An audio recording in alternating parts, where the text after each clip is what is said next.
أعوذ بالله من الشيطان الرجيم. بسم الله الرحمن الرحيم.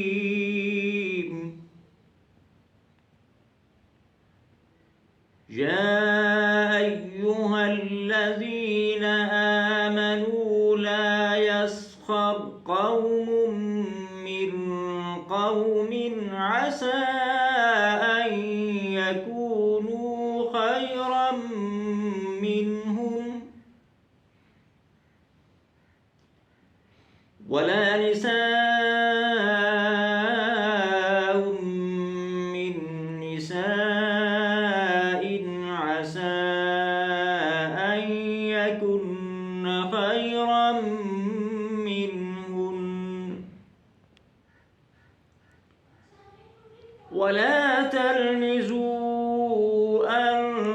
أنفسكم ولا تنابزوا بالألقاب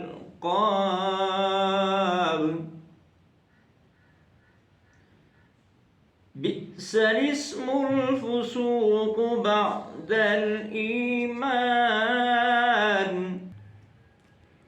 ومن لم يتب فأولئك هم الظالمون. صدق اللہ العظیم.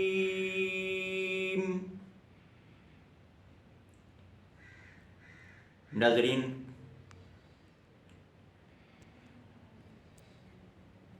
اسلامی مقالات کے نام سے ہمارا یوٹیوب چینل آپ تک دینی معلومات فراہم کرنے میں مصروف عمل ہیں. آپ سے ریکویسٹ ہے کہ آپ اس چینل سے زیادہ استفادہ کریں، اسے لائک کریں اور سبسکرائب کریں. آج میں سورہ حجرات کی روشنی میں آپ کے سامنے ان امور کا تذکرہ کرنے جا رہا ہوں جو مسلمانوں میں باہمی نفرتوں کا باعث بنتی ہیں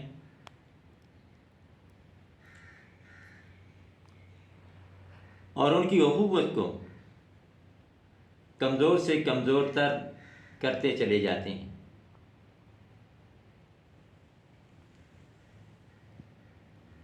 اللہ تعالیٰ نے ان آیات کریمات میں ان امور سے مسلمانوں کو روکا ہے تاکہ مسلمان ان امور کا ارتکاب نہ کر کے اپنی اخوت کو مضبوط رکھ سکیں اور آپس میں ایک دوسرے کے لیے اپنے دلوں کے اندر محبت پیدا کر سکیں.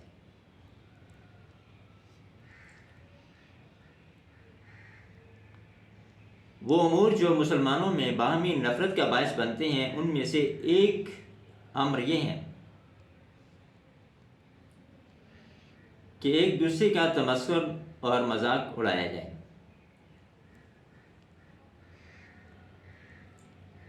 اس انداز سے کہ دوسروں کی بے عزتی ہو، دوسرے کے مقام کو گرایا جائے، دوسرے کو معاشرے میں نیچا دکھایا جائے، دوسرے کی دل آزاری کی جائے، یا اس نیت سے نہ بھی ہو لیکن کسی کا تمسخر اڑانا اسلام میں ممنوع کر دیا گیا ہے. تو ارشاد فرمایا، اے ایمان والو، تم میں سے کوئی جماعت دوسری جماعت کا تمسخر نہ اڑائے.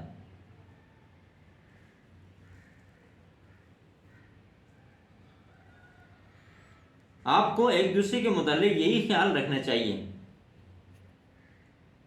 کہ دوسرا شخص، دوسری جماعت، دوسرا گروہ، دوسرا قبیلہ، دوسرے علاقے کے لوگ ہم سے زیادہ بہتر ہیں. اور خواتین کو خصوصی طور پہ خطاب کرتے ہوئے ارشاد فرمایا کہ عورتیں آپس میں دوسری عورتوں کا مذاق نہ اڑائیں اور اپنے دل میں یہ خیال کریں کہ ہو سکتا ہے یہ عورتیں جن کا ہم مذاق اڑاتی ہیں اللہ کے نزدیک ہم سے زیادہ بہتر ہیں، جنہیں آج ہم اپنے سے بہتر سمجھتی ہیں مستقبل میں ہو سکتا ہے وہ ہم سے زیادہ اچھی ہو جائیں۔ اور یہ تو اللہ تعالیٰ کا قانون قدرت ہے کہ آج ایک آدمی کمزور ہوتا ہے کل اللہ اسے طاقتور کر دیتے ہیں، اور آج ایک آدمی طاقتور ہوتا ہے کل اسے اللہ کمزور کر دیتے ہیں۔ آج ایک آدمی بہت ہی خوبصورت ہوتا ہے لیکن مستقبل میں بیماری کا شکار ہو کر اس کی خوبصورتی ختم ہو سکتی ہے۔ آج ایک آدمی کو اللہ نے بڑا مال دیا ہے، وہ سخاوت کرتا ہے، وہ اس کے اوپر ناز بھی کرتا ہے، اتراتا بھی ہے، کل ہو سکتا ہے یہ غریب ہو جائے اور خود مانگنے میں مجبور ہو جائے۔ کسی کو کوئی علم نہیں ہے کہ جس وجہ سے میں دوسروں کا مذاق اڑا رہا ہوں ہو سکتا ہے کل میں اسی حالت میں چلا جاؤں۔ لیکن جب ہم کسی کا مذاق اڑاتے ہیں تو اس کی وجہ سے اس کے دل میں ہمارے لیے نفرت پیدا ہوتی ہے، اور ہمارے جدید معاشرہ میں مزاحیے اور بہروپیے لوگوں کا ایک پورا گروہ بلکہ ایک پوری صنعت وجود میں آ چکی ہے۔ لوگوں کے دلوں کو خوش کرنے کے لیے، محض لوگوں کو ہنسانے کے لیے دوسروں کا تمسخر اڑاتے ہیں، دوسروں کی باتوں کا تمسخر اڑاتے ہیں، دوسروں کے کاموں کا تمسخر اڑاتے ہیں، اور اس کی وجہ سے وہ سامعین بھی ہنستے ہیں۔ ایسا کرنا جہاں پہ دوسرے کو مقام کے گرانے کا باعث ہوتا ہے وہیں پہ نفرتیں پیدا کرنے کا باعث بھی ہوتا ہے، اور ایسا کرنے سے معاشرے میں مسلمانوں کی وحدت کو نقصان ہوتا ہے۔ لہذا جدید ترین علمی دور میں اس قسم کے کاموں کی تو قطعاً گنجائش نہیں ہونی چاہیے، لیکن سمجھ میں نہیں آتا کہ لوگ ایسے ہی کاموں کو پروموٹ کرتے ہیں اور ایسے ہی کاموں کو ترقی دیتے ہیں اور اسے فن کا نام دے کر عزت کی نگاہ سے بھی دیکھتے ہیں۔ پھر حقیقت یہ چیزیں ہمارے معاشرے کی بنیادوں کو ہلانے والی ہیں، اور دوسرا ان امور میں وقت کا ضیاع ہے۔